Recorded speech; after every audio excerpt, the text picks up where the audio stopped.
Tervetuloa Espoonlahden digiluokkaan. Katsotaan, miten se laitetaan käyttökuntoon. Tervetuloa. Ensimmäisenä avataan yleisavaimella tablet-kärry, josta löytyy oppilastabletit, mutta myös opettajan hallintakone. Opettaja ottaa ensimmäisenä tablet-kärrystä hallintakoneen ja laittaa sen opettajan pöydälle ja käynnistää sen.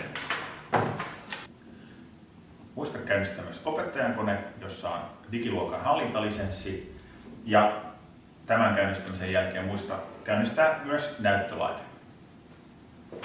joka onnistuu käynnistämällä kaukosäätimestä. Koneeseen, jossa on hallintalisenssi, täytyy kirjautua järjestelmävalvoja tunnuksella. Tunnukset vaihtelee. Opettajan kone käynnistää näytön hallintaohjelman automaattisesti, kun kirjaudut koneeseen sisälle.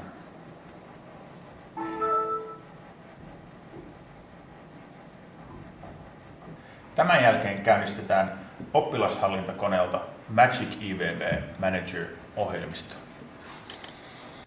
Ohjelman käynnistyminen vaatii, että se on samassa verkossa kuin lisenssin omaava kone.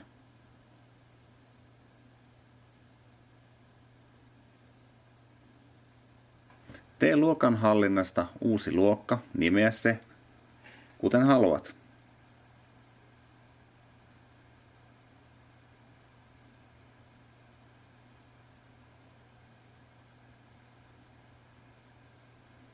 Tämän jälkeen avaa luokka. Seuraavaksi sinun täytyy ottaa yhteys koneeseen, jossa on lisenssi.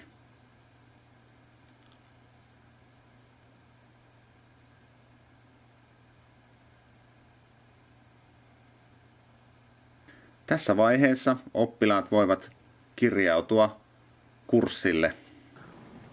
Oppilaat käynnistävät omilta tableteiltaan Magic EVB Agent-ohjelman, joka ladataan Google Play-kaupasta.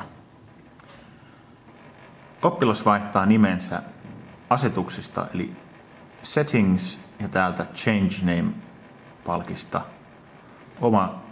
oman nimen. Laitetaan sinne Kalle, oppilas. OK. Ja tämän jälkeen painetaan Join Class, eli liitytään kurssille, jonka opettaja on juuri luonut. Nyt siellä näkyy Saksan kurssi ja valitaan kurssi, painetaan Done.